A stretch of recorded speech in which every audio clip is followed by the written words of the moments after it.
I think I was planning, or maybe even hoping in some ways, to find that these kind of spur of the moment movements that took off and really disrupted the status quo in ways that had not previously been imagined, that they were going to be actually more important than they ended up being, right? And I think, like I said, one thing that I realized is that it wasn't that romantic moment of stepping out, right? It wasn't the moment of taking to the streets that actually made the difference in terms of how that particular political situation transpired or unfolded. It was the kind of larger context, those bigger struggles that initial spark was really only a part of. So I think that's kind of what maybe the biggest lesson I learned from it, right? Is that I think maybe I also bought into some of the romanticism of pure politics, of that moment of interruption or disruption, which is attractive, right? Because there's something to it about people working together outside of their normal spaces as equals, trying to reimagine something different. But yeah, as I found out, I think that was only a starting place for all of these movements.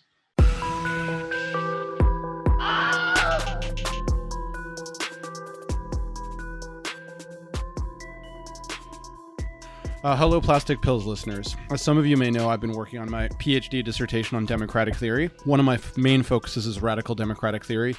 And in the process of doing that research for the dissertation, I came across an intriguing book called Radical Democracy and Its Limits by David, is it Matijasevich? Is that right?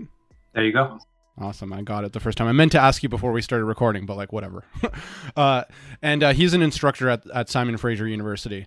David and I have been corresponding on and off for maybe a couple years, and I figured it was finally time to have him on the podcast, especially given many of our patrons are interested in anarchism and also radical politics in general. So yeah, David Matijasevich, welcome to the Pill Pod. Yeah, thanks so much for having me. Great to be on. Awesome. So I want to start by just I think what makes your book interesting and unique is that you combine theoretical engagement with thinkers like Ernesto Laclau, Chantal Mouffe, Rancière, and a bunch of others with an empirical analysis of democratic social movements. And if I'm not mistaken, you're primarily trained as a political scientist, as a theorist. Is that right? That's right. So primarily trained as a theorist, but also kind of splitting my time with comparative. Okay. So kind of in both realms. And I guess that's the book, I guess, kind of speaks to that in some ways, trying to really showcase the best of both worlds, I guess. Yeah, totally. And so what got you originally interested in that topic? Was it during your PhD, or were you always interested in radical democracy or radical politics? What was that story? Kind of the inception of the book? Yeah, right. So, I mean, I've always been very interested in protest politics, particularly, and social movements, generally speaking. And that's something that I was very interested in, not just kind of exploring in an academic way, but something that just really intrigued me, and sometimes I was kind of active in some form at the universities I was at as well. So it was also something that I lived in a way. And I became quite intrigued with this idea of radical democracy, because I think it really spoke to a lot of the global movements and global protests that had been taking off during the period of Occupy Wall Street and also the Arab Spring. And subsequently, I mean, we've had probably a decade or so of an almost unprecedented level of protest globally. Perhaps some people are saying more now than even in what was considered kind of the heyday in the 1960s and 70s, that we've kind of returned to this level. And radical democratic theory, I felt, really spoke to some of the normative underpinnings of these movements. But with that said, and one thing that I do touch on in the book is having taken a look at so many examples of these movements being shut down or not succeeding in any type of political or social transformation. This really led me to question kind of the validity of the theory as a type of model that could be used as a type of political prescription, and hence why I decided to approach that in my dissertation, which became the book. Just quickly, though, for our viewers who don't know, can you define agonistic democracy a little bit? And one of the reasons I bring up this question is I can't think of anyone who would agree that there is a settled definition on it. Laclau has one interpretation, Rancière have another, Chantal Mouffe actually, intriguingly enough, is identifies as a liberal socialist, so has a very different kind of perception of it. So what would your vision of agonistic democracy be? Yeah, I think it's a good question, Matt. It's a hard one because I think you're right. The definition is not quite settled. And even in the introduction to the book, it was quite a challenge for me to really try to pin down what do all of these thinkers have in common, because they do have a number of things in common, which is, I mean, a couple of those things we could say are first of all, kind of a commitment to, we can say, maybe extra institutional forms of politics, and a type of politics that imagines people engaging in a way that goes beyond the normal way that they're identified. The normal kind of bounds and structures through which they usually participate, and the normal channels through which they participate. So there's that emphasis which they hold in common. Now, the agonistic part, this is a question I get all of the time for those that don't do democratic theory specifically. Well, what in the world is agonism? What is this? And we can see it as kind of this in-between space between consensus and antagonism. It's a commitment to a type of pluralistic politics where you will have fierce disagreement, fierce engagement of different political views, but one that doesn't reach the level of political violence or coercion. So in some ways, it's a type of radical pluralism, and the understanding that through extra institutional politics, done in this type of pluralist way, that spaces can be opened up for reimagining the world, for alternatives being pushed forward, for policy changes to be enacted, and sometimes even for larger transformations to occur.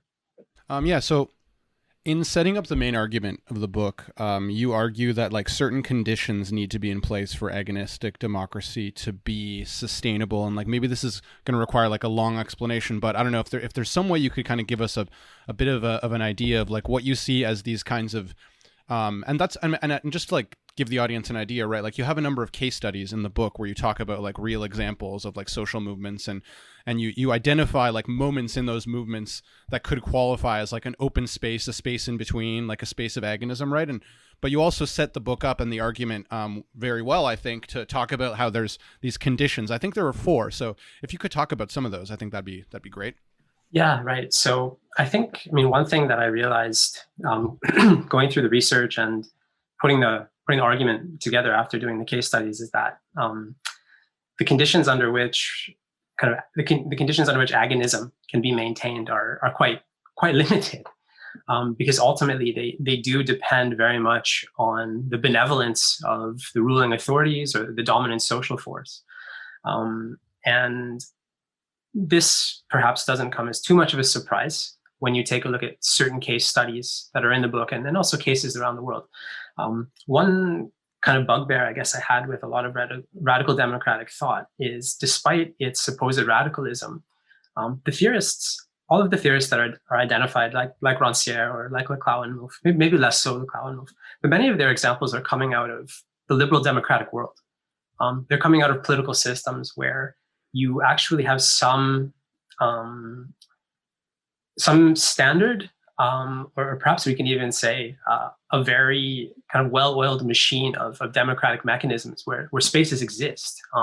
You have constitutional rights, you have all of these, and they don't discuss all of this very much because that wouldn't appeal to their radicalism in a lot of ways. But when looking at other cases, in cases where you don't have clear liberal democratic politics and you don't have kind of constitutional guarantees on certain spaces, antagonism is often the order of the day, particularly when it comes to social movements, and they become repressed quite quickly, or they become co-opted quite easily, and really limit the power that this type of politics can have.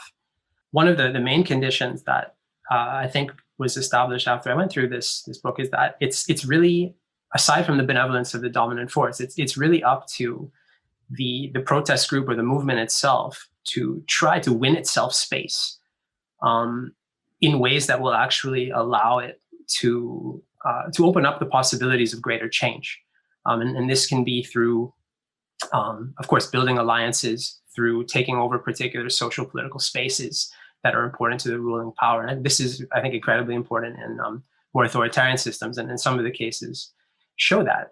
So fundamentally, I think, if I can answer it in a short way, one of the main conditions is that the movement has to have a capacity for challenging the dominant order. If it doesn't simply want to rely on its benevolence, which will run out quite fast if those demands are indeed radical.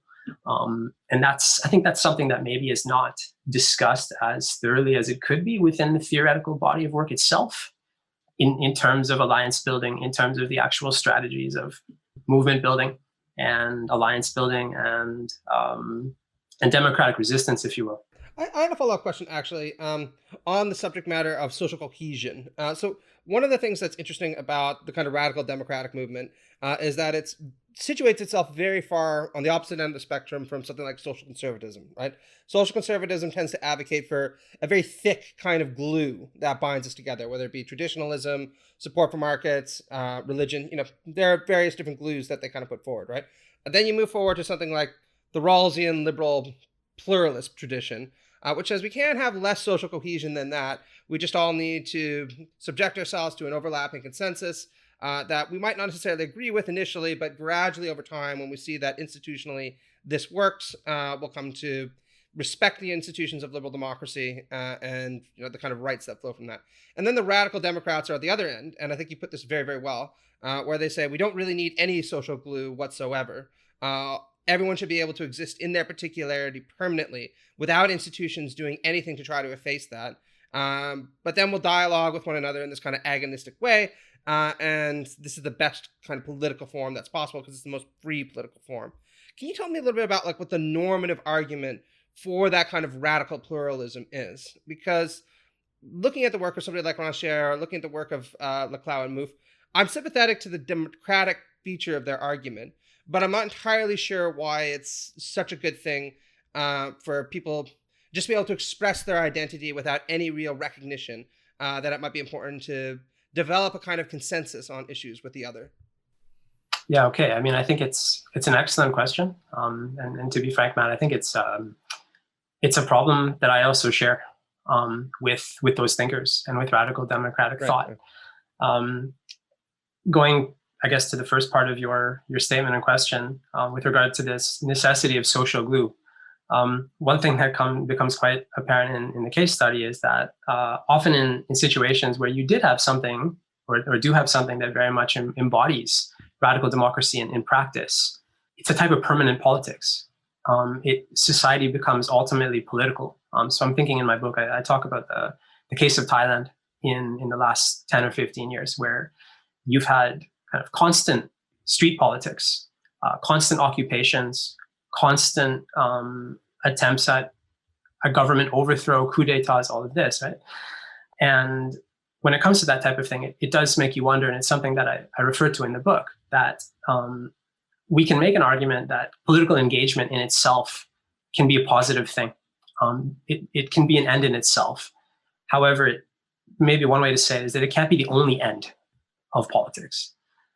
There does need to be some type of project, and that project requires some degree of cohesion, as you put it, at least amongst some members of the society, in order for it to operate, right? In order for it to work, in order for some form of justice to actually become real. Otherwise, it does just become this kind of permanent type of politics, right?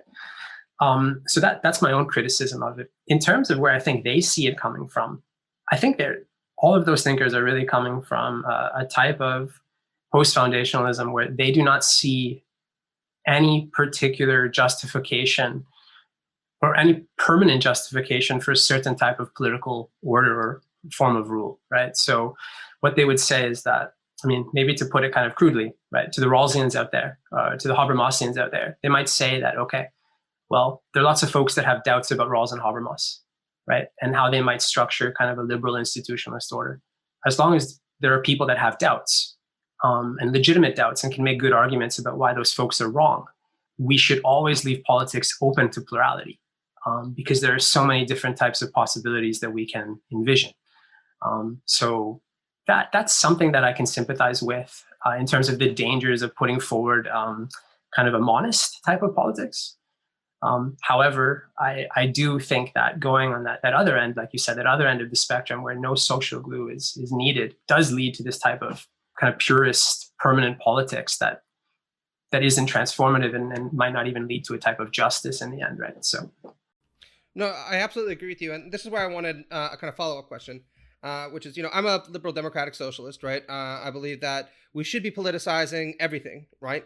Particularly adopting a critical mentality towards institutions that are held to be sacrosanct, right? But I do appreciate the fact that for many people, being liberated from the necessity of politics is part of the reason why they become radicals in the first place, right? They don't necessarily want to have to sit there and constantly fight for their rights or fight for recognition of their identity. They want to engage in other kinds of creative projects of self-development or whatever it happens to be.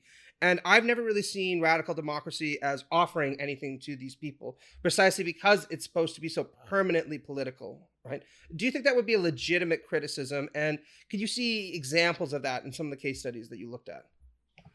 I mean, that's a really interesting question. I think, you know what, Matt, I have a feeling that you might have revealed one of my own political biases, right?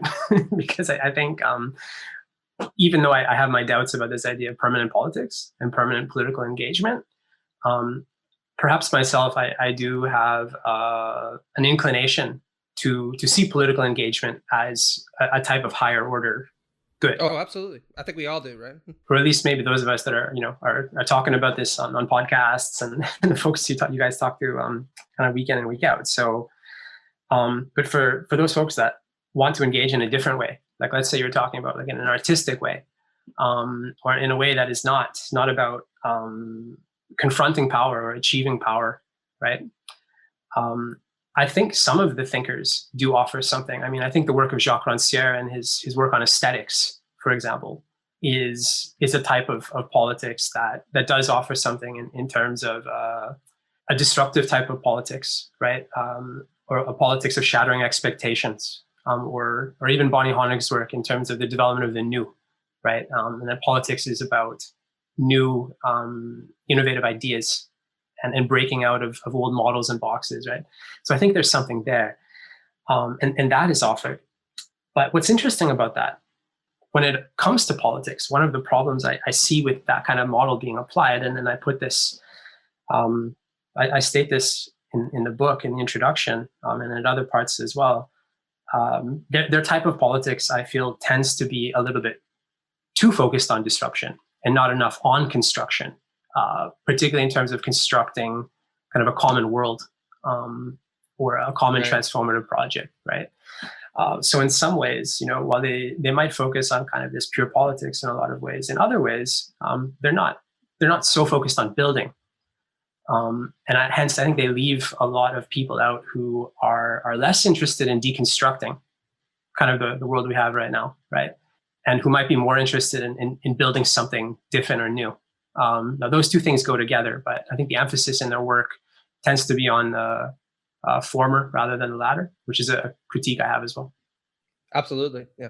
So I was interested, and this relates to some of the questions I'm exploring in my own work. I think one of the things that stands out to me about like this space of agonism, I guess, is like, it seems like maybe there's some kind of an account of civic virtue implied, that it's like, it's like you need to adopt in this kind of, I think, it's like a not so easy attitude to maintain, right? Like this agonist, like I know William Connolly talks about agonistic respect and I forget what critical responsiveness, right? Like these are two attitudes that he thinks are like necessary for having a kind of like democratic pluralist politics. And like, as you were discussing before, this drive to have this kind of oppositional politics, but it like all of the thinkers seem to some extent want to somehow hold back the destructive potential of that. And it seems to me that the way that they argue for that is that, people will adopt this attitude, which I think could be called like a kind of civic virtue.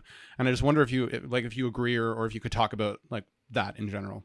It's a really interesting point.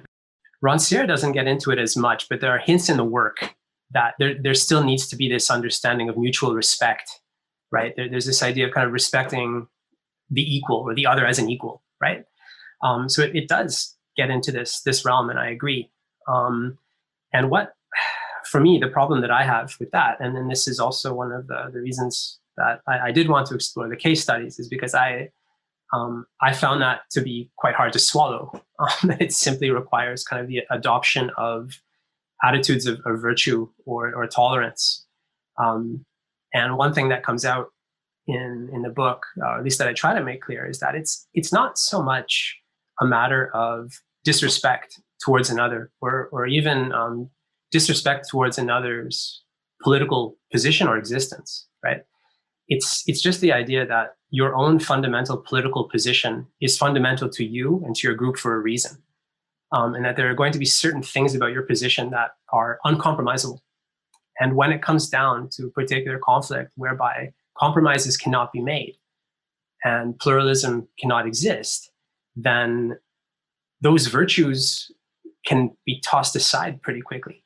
And they are tossed aside pretty quickly. And we've seen that. And I think in recent times, in the last 5 years or so, which is kind of after I finished up writing the dissertation, we've seen how this has happened, right? We've seen how actual, maybe a return to the political, if you will, some serious antagonism between different political positions in the West, but also around the world, has led to these virtues being totally cast aside.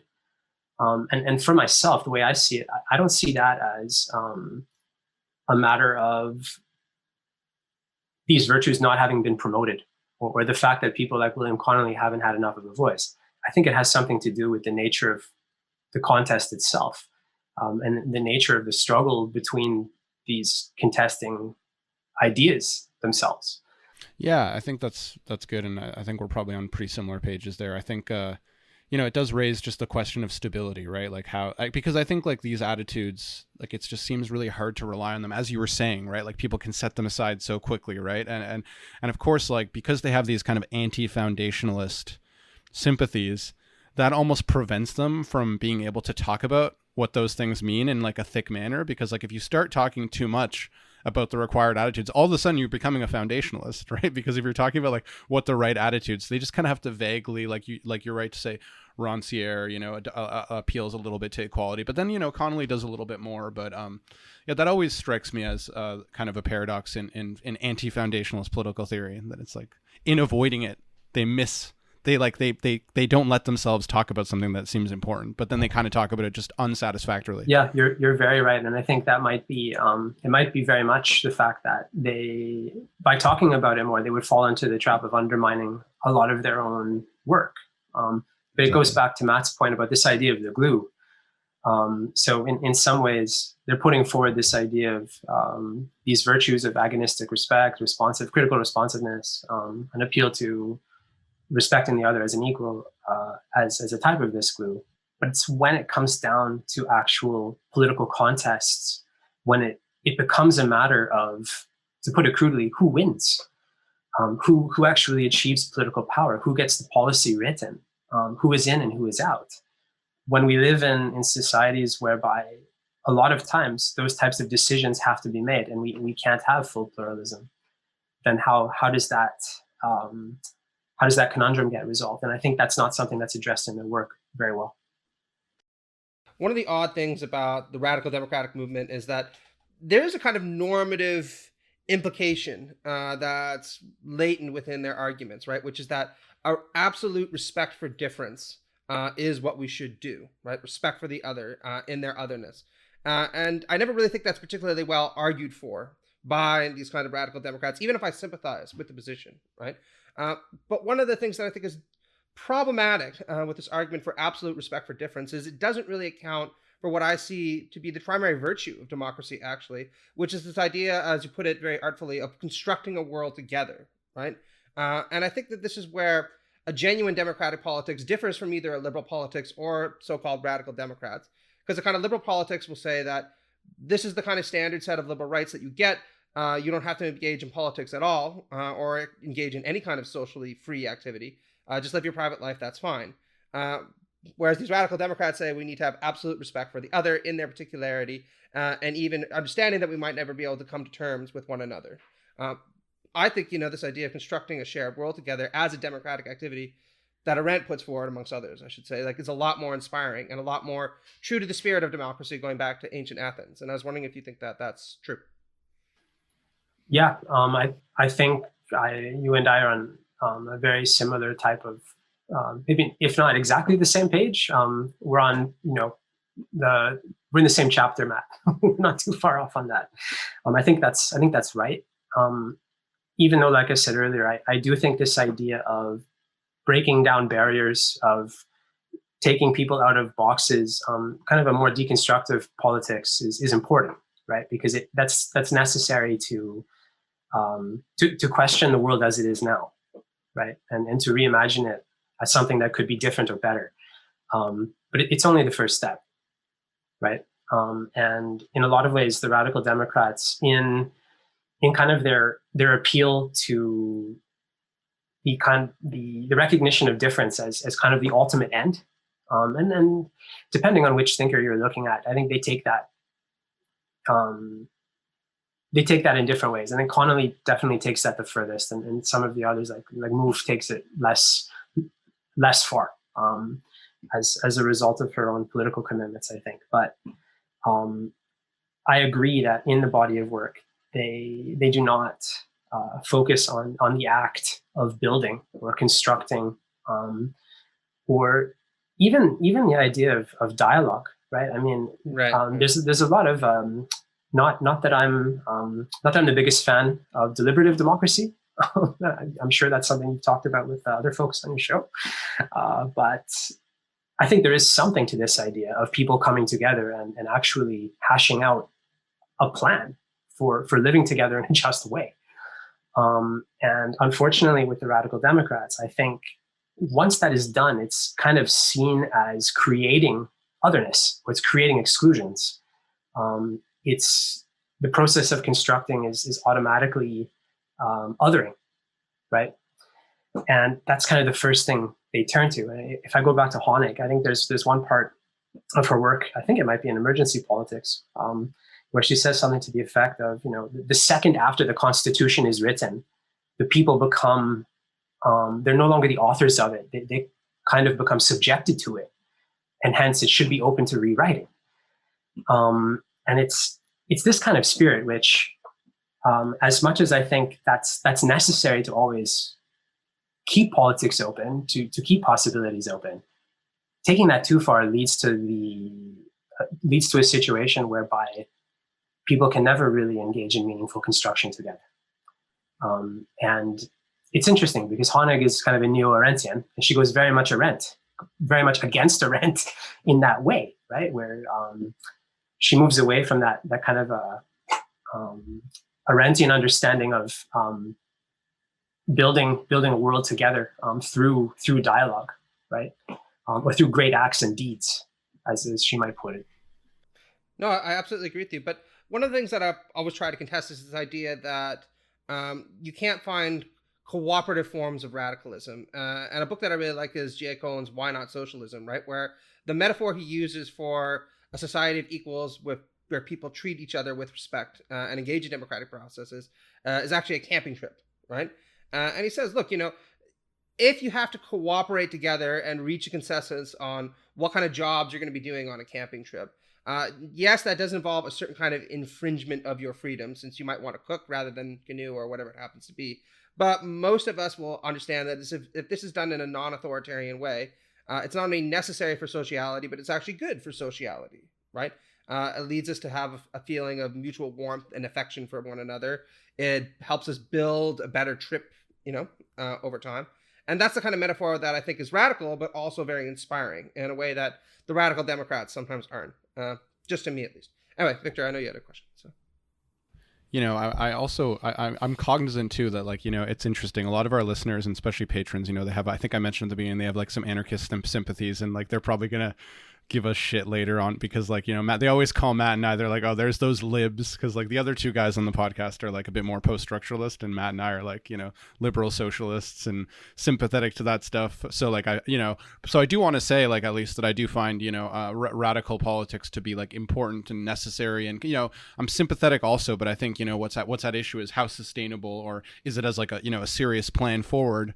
I don't know. I just felt the need to give that little caveat, but I did want to talk a little bit more about the empirical kind of investigation that you have in the book, and and one of the things that I think sometimes disappoints me about a lot of people who self-describe as radical leftists, especially online, is I feel like they don't really understand like power dynamics, especially related to institutions and other kinds of like political factors.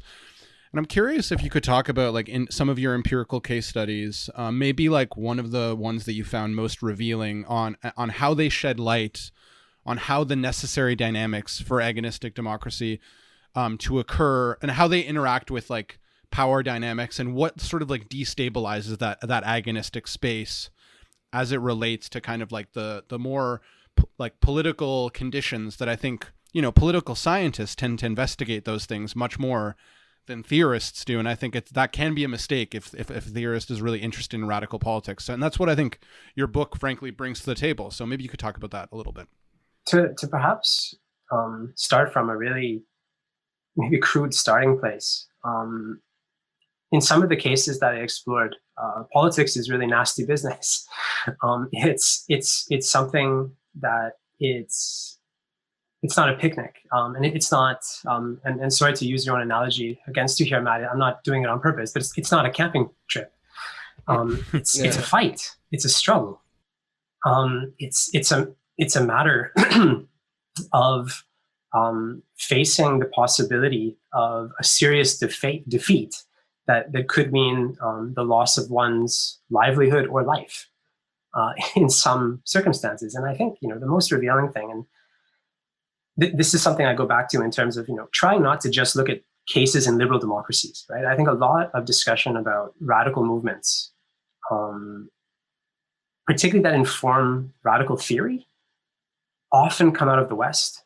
They often come out of cases like Occupy, or, you know, May 68, which I covered in the book. And then I did that as kind of a case study to really just shed light on it, because it's often heralded as this really anti-institutional movement, right?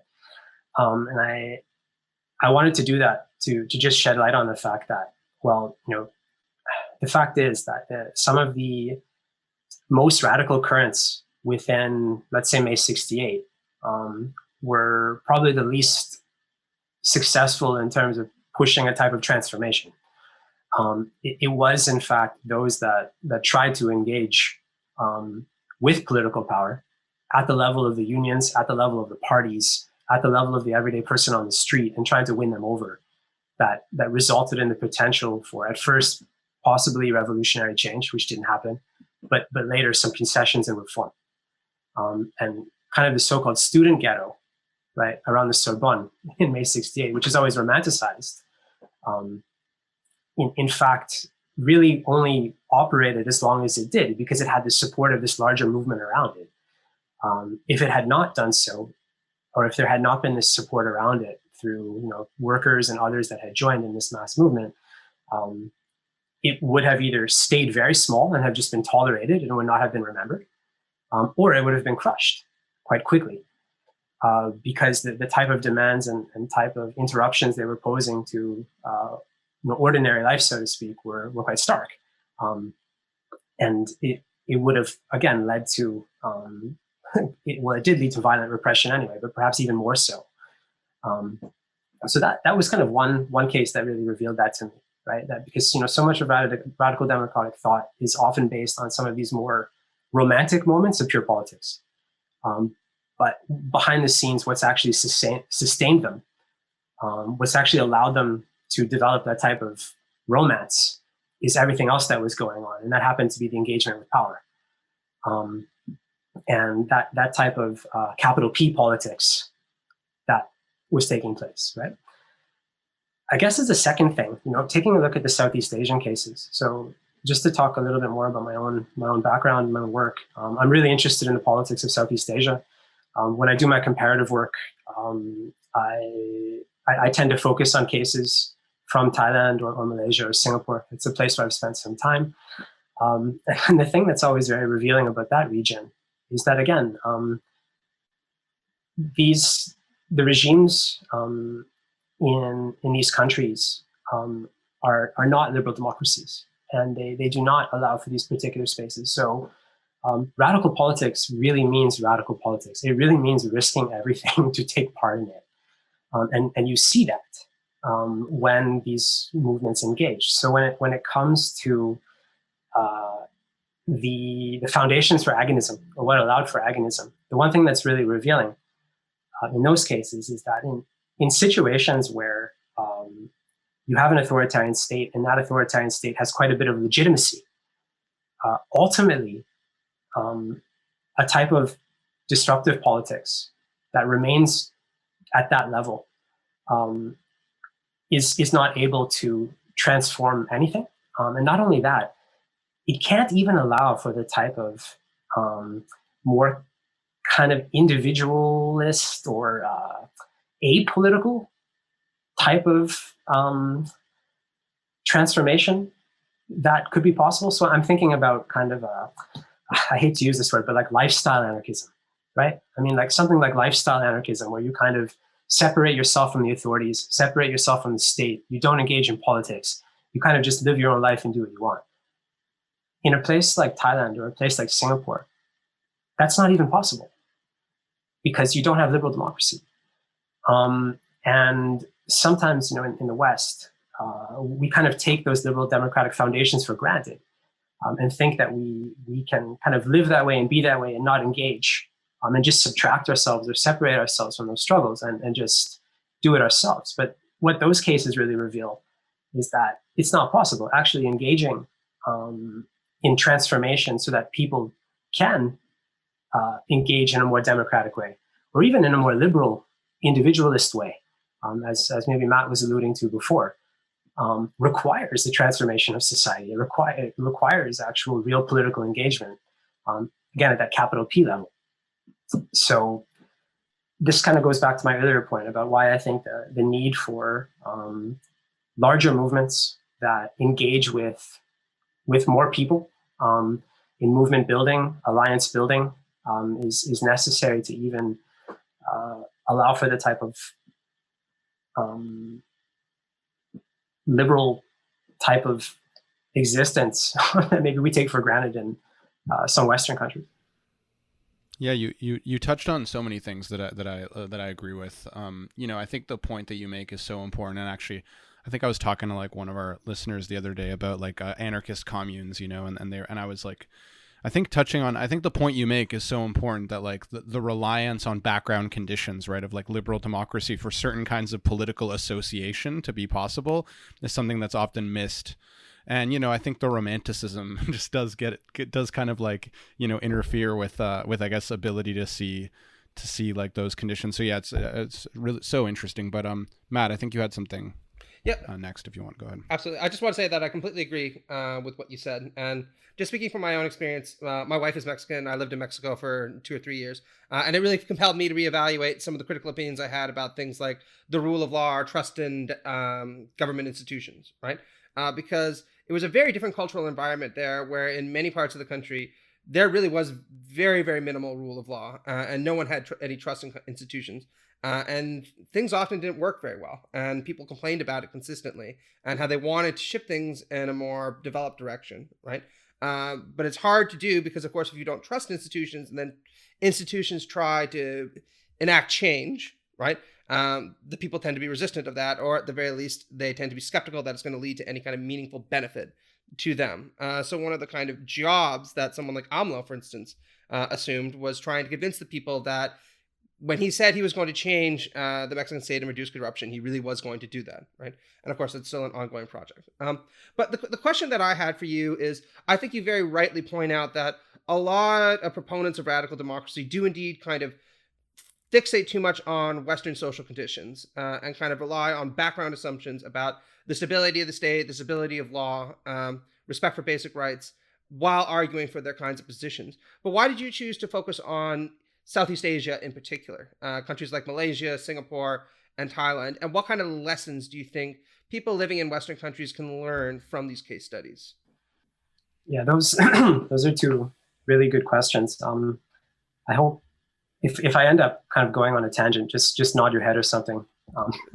Our show is all about tangents, believe me. So go ahead. Yeah, no, it's all good. It's all good. Feel free, honestly, indulge totally.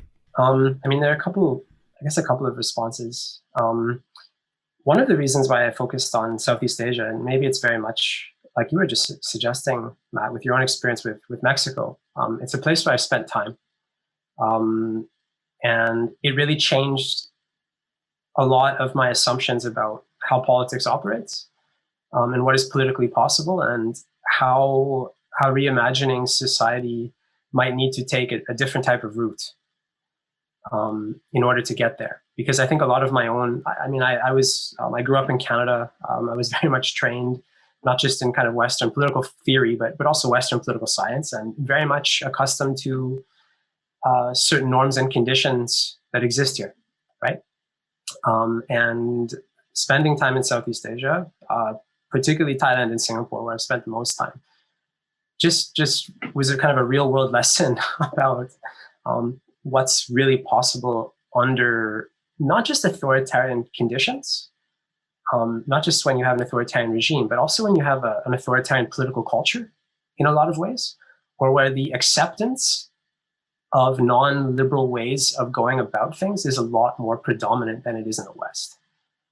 So not only are you kind of fighting against the state and traditional elites and all of that, you're also struggling against a large segment of society, even for things like basic rights, right? And so folks that are Democrats, or folks that are socialists, for example, right? They've got quite the struggle because they're really fighting it on multiple fronts. And I think my own experience in Thailand, I was traveling in Thailand in 2008, and that was actually a period I ended up covering in the book.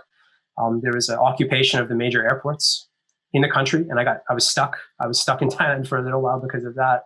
And I just at that point, I had not really been in Thailand to do research or conduct really any study on it politically. I was there for some other reasons. Traveling around and also doing a bit of teacher training. But that moment where I saw those kind of mass occupations and what it eventually led to as I kept following it, which was an eventual coup d'etat some years on, just really made me think about what the limitations are to the type of politics that I had even been a proponent of back home, right? And certain strategies that I've been a proponent of back home. So it made me reevaluate it, maybe very much like, you reevaluated some of your own ideas, Matt, in Mexico. So that it was partially personal experience and partially some of those lessons that got brought up. The other thing, to indulge a little bit, the other thing too is I think maybe your listeners are going to think you've done this on purpose, but I think I also consider myself a type of liberal democratic socialist. I believe the institutions of liberal democracy are really quite important. Yes, indeed. So, and I think that comes from my experiences in those places, because bringing about a type of economic transformation where you have a higher degree of economic justice actually requires fundamental civil and political rights being institutionalized to even get there. Because otherwise, what you see, and I think this is something that comes out in the book, is you end up having these movements, sometimes which are very strong and powerful, end up either getting crushed or co-opted without any real fundamental transformation of the society, and with sometimes fairly marginal concessions coming from the ruling elite or the traditional classes or whatever. So when you take a look at those cases, and I think this is very much the case now, there are these large-scale protest movements that have kind of like really taken off across Southeast Asia and also East Asia in the last several years. Thailand is one, Myanmar, Hong Kong, Taiwan, right? And what's interesting about all of these, even though they're complex and dynamic movements, and we can't say that they all necessarily stand for one thing, but there are a number of folks in those protests that would identify themselves as leftists or socialists in wanting a fairer society, particularly in terms of income redistribution. But they know that in order to get there, they have to take away the entrenched power of certain elites that are above the law. They need to have the rule of the law. They need to have respect for constitutionalism. They need to have their basic political rights respected first. Because otherwise, again, not just as an end in itself, but as something that will gradually lead to the possibility of change, a more social democratic or socialistic change over time. Because they've seen too often that the alternative route which is just trying to oppose these fairly entrenched authoritarian regimes, just kind of results in cycles of repression and disappointment. And in the Thai case, it's been like that for the last 40 or 50 years. So hence this, I think that type of struggle for some of the background conditions, to put it in other ways, that we kind of take advantage of, or we take for granted in the West, are actually necessary to fight for. And I think that's what people are fighting for right now in some of those locales. So. No, I absolutely agree with you. And I think this raises an interesting, both theoretical and practical question when you talk about issues of economic justice and its compatibility with the arguments of some radical Democrats. Because one of the difficulties that I've always had is that if you put forward an argument for a kind of economic justice, then it's hard to see how you can do that without relying on some kind of foundationalist vision, right? That this is the right kind of economic distribution we should have, or people, even more basically, people should be entitled to healthcare, housing, whatever it happens to be, right? And practically speaking, I think that these kinds of constructive arguments for economic justice resonate with people quite a bit more than some of the abstract arguments made about agonism. And one example that I'll often point to is something like Lula's party, the Workers' Party in Brazil, right? Able to reduce poverty from 12% to down to 7% through various different public policies. But you wouldn't be able to have that unless he was willing to stand up and say, this is what we should do, and this is what we're going to do, right? Because it's the right thing to do, right? And can you think of any other examples, whether in Southeast Asia or elsewhere, where these kinds of constructive platforms organized around an idea of economic justice has actually mobilized a kind of democratic uprising against powerful elites that want to resist those kind of changes? Yeah, I mean, I think there's a long history of, I think, social movements in that region that have tried to do just that, and they've tried to put forward a collective platform of transforming this society in a way that would take away the power of entrenched elites, and entrenched elites in this case don't just mean political but also economic, because we're talking about a region where inequality is quite stark, and crony capitalism is a huge problem. And maybe the only capitalism that exists in the region is crony capitalism. So as a result, everyone's favorite capitalism. So as a result, there have been lots of popular mobilizations in places like the Philippines, which has a long history of popular mobilization in a democratic way around those issues. In Indonesia, in Thailand, in some respect. Now, the issue in Southeast Asia, the one thing that makes it quite different than some Latin American cases is the way in which those countries went through their kind of post-independence process and development process was very much state-driven. It was very much elite-driven. It did not allow for much space for organic civil society to develop. So civil society has been historically weak. Unions have been historically weak in that region, which has naturally taken away power from a classical left, if you will, right? And you also have very intense Cold War politics, where this was a region that, of course, the United States was very heavily engaged with. The United States, of course, with its engagement in Vietnam, tried to ally itself with countries like Thailand, with Singapore, with others, because of the fear of the communist threat. And this, of course, also led to the disempowerment of the left in a lot of ways, and why you don't have such a strong social democratic tradition in those regions. And even the radical tradition, even though it's there, the radical leftist tradition, I think is weaker than a place like Latin America, right, where it has obviously a very, very strong and powerful history and plays a large role. But nevertheless, it's there. And of course, platforms for economic justice have often been on the agenda. I think in that region, it's often taken the form of populist politics. There's been a large number of populist politicians that, even though not committed to the transformation of the society, have put social justice or economic justice on the agenda. So in the Thai case, someone like Thaksin Shinawatra, even though he was like a multi-billionaire media mogul who was highly authoritarian and corrupt. He was one of the first mainstream Thai politicians to put that on the agenda, and he won election after election, and his proxies won election after election. But again, what's interesting, to go back to the Thai case and to go back to my argument before, right? I think this is one of the reasons why a lot of people in that country are, they're not just fighting for something like socialism. They understand that without the rule of law, without political rights, they will never be able to get there. That the parties that they vote for are just going to be overthrown in coup d'etats.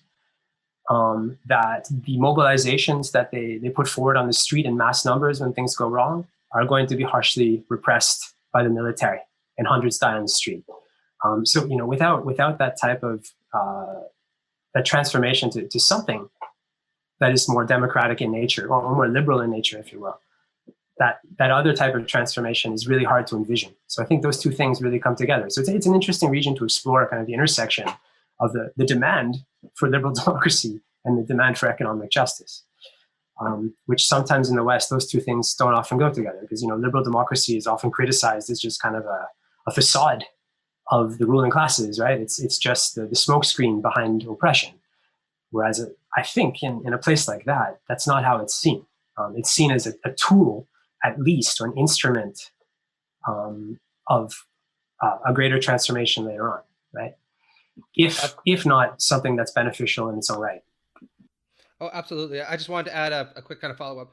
A lot of my friends at Jacobin said they personally reevaluated things like the importance of liberal democracy and the rule of law after January 6th, where a lot of people were being like, just pray to God that, the wall holds against this bulwark, right? So I think that we can all agree that there are certain things about liberal democracy that are certainly worth preserving. Peaceful transition of power from an authoritarian kleptocrat to a modest kind of vanilla politician, being one of them. Yeah, totally. Yeah, that's a good way of putting it. I was one thing I would say about the January 6th thing is that, I received a lot of messages on those days, like everyone did, right, from my family, friends, and whatever. And I couldn't help but smirking a little bit, because again, having lived and worked and studied Southeast Asia, right, this is a monthly occurrence, right? This is politics all the time. So the reminder of the importance of certain liberal democratic features is much more obvious, right? When you take a look at that, when you're kind of fixated on the West all the time, it can be easy to forget, or easy to take advantage of, or take for granted. Yeah, totally. There really is this temptation, like among Western academics, and this is actually going to lead into my next question, which kind of brings us a bit more back to the theoretical level, and maybe like it covers some of the ground we talked about earlier. But I guess one thing that kind of interests me about radical democracy, and maybe other forms of radical politics, and it also speaks to what a lot of the other stuff we do on this podcast too, is we look at critical theory and post-structuralist philosophy too. And I think I think that a lot of the times there's a temptation in radical politics there's a deep influence, it seems to me, from post-structuralist theory. And I guess I had my main critique of combining post-structuralist theory with politics is it seems like the role that something like the aporia, and the undecidability of the social, the fact that everything is contingent, constructed, not everything, but this is the emphasis in post-structural. And it seems to me that that's sort of what Clow and Mouffe pick up on, in their book. They pick up on these sort of post-structuralist insights, and I guess the fact that the failure of traditional Marxism, which they was premised on some kind of a thick ontology of the working class, that they were well, that doesn't make any sense anymore. And I guess it seems to me that these post-structuralist insights are often used by people with radical political sensibilities to almost overinvest it, I think, with the possibility of radical change. It's because things are contingent, now anything's possible, right? Or it makes it seem it gives the impression, that there's this open space where anything can be done. So therefore, we should push against these structures because we can transform it almost into anything we want. But I guess, it seems to me that that might be missing, that this space of openness is equally can function as a barrier to change in a way. And I guess I wonder whether you agree or have some thoughts about that connection between post-structuralism as this openness and contingency, and how it relates to politics? Yeah, I mean, it's a really great question, and I think you're right. There are a lot of radical thinkers that draw on post-structuralism for sure, and in radical democratic theory, that's certainly true. And maybe to link it back to my earlier point or something else that I said, I think post-structuralism is useful in helping to recognize kind of unimagined possibilities, or as Honig might put it, remainders or exclusions that other types of political theory are blind to. And it does help kind of bring those to light, right? So if we go back to Laclau and Mouffe, and then maybe one could argue that this could be done in a different way, but in Hegemony and Socialist Strategy, one of their main critiques, just like you said, was that by moving away from this emphasis on the working class as kind of the harbinger of the ultimate truth, right, of the future to come, post-structuralist thought in looking at the various ways that power operates in society and looking at the various inequalities or inequities or exclusions is able to actually widen the horizon of what needs to be transformed. And I think that's a fair point. The problem that I have, and maybe this goes back to what we were talking about earlier. It's that point of because of its post-foundationalism, because of its deconstructive nature, it becomes very difficult to put forward any type of collective project. Some would say even by default it becomes impossible.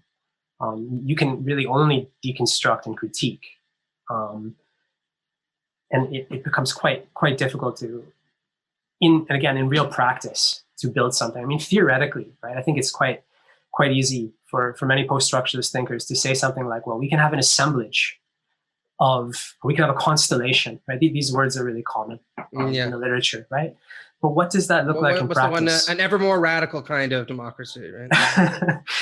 That's an interesting one. It's a good one. So this type of language is used, but then when it comes to actual movement building, right? When it comes to people working together on the ground and building alliances and having to put forward a collective program, not even necessarily for policy or for change, even for just organizing an opposition movement,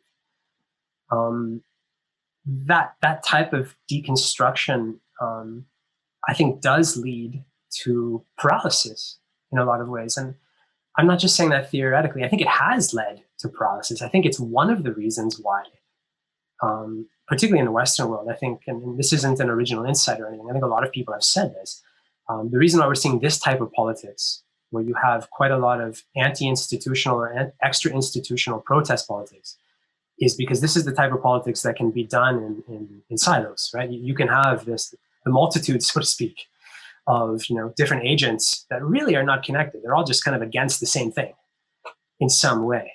But to actually bring them together and have them coalesce into something that could put forward a collective project based on that type of theory, I think is quite limiting. So I share your critique in that sense, Victor. So I think it's useful, but again, it's only half of what politics is about. Politics is not just about, again, deconstructing old arrangements, right? It's also about reconstructing or reimagining and building. Yeah, actually, this will be my last question because then I have to go pick up my key. But I think also one of the reasons why post-structuralists aren't necessarily attracted to putting forward concrete solutions is in part because a lot of the mundanity of everyday politics is pretty bland from a theoretical perspective, and it's not interesting in the way that kind of attracts the theorist's imagination. Like an example that I typically give is improving women's access to education. So in the province of Kerala in central India, there was a lot of concern about how it is that parents could be encouraged to send their girls to school, right? And originally the idea was, well, offer them a monetary stipend to send their girls to school rather than sending them to the factory. And it didn't work because the system is so corrupt that people just took the money and they sent their girls to factories. So what the state decided to do instead is offer a meal to these girls at the school, about 600 calories, but you had to send them there in order to get it, right? And parents consequently sent more of their kids to school. This is a pretty practical thing, right? But it's not particularly theoretically interesting, but it had a massive influence on women's education in the state, and hundreds of thousands of girls enrolled who wouldn't have been enrolled otherwise, right?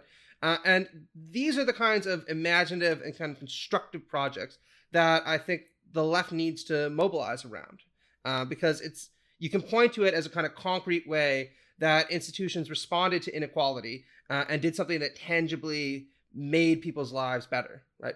Very, very marginalized peoples. So I'm wondering if you had, a magic wand, right?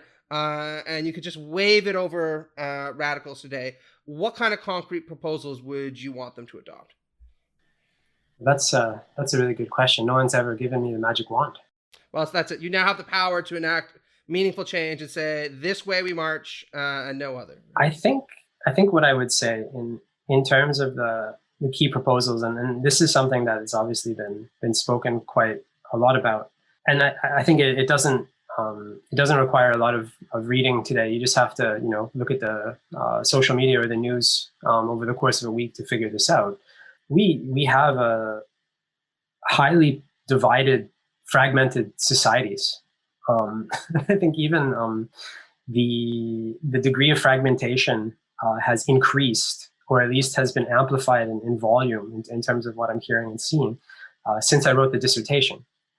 And I think it might sound kind of quite straightforward, Matt, but it's really about, again, finding common ground between people that might have different issues, might have different concerns, but rallying around those common demands. So in the case of Kerala, right, that might be something like education for girls, right? It might be something substantive, like pushing for meals at school, right?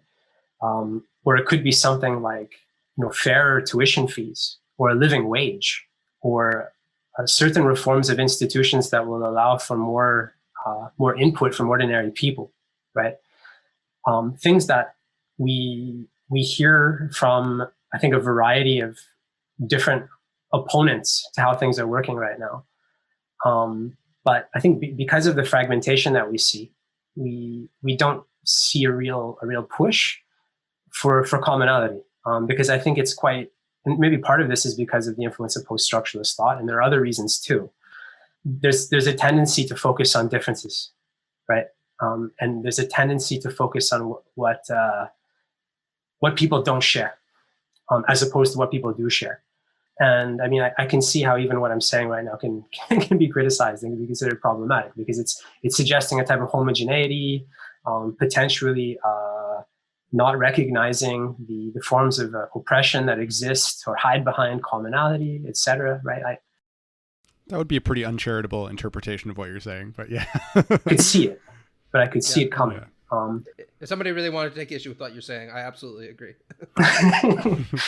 So I think it's finding the common denominators again, right? And this is actually where I think some of radical democratic thought is still quite useful.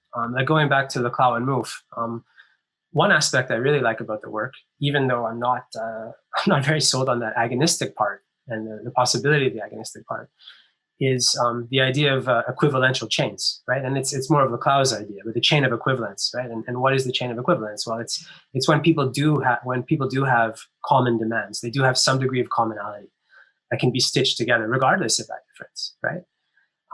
So, and I think in real world politics today, maybe particularly in the Western world, we've just got a lot less emphasis on those commonalities between the various groups that all have issues with different aspects of the system, right? So that, I think that's what I would do with the wand.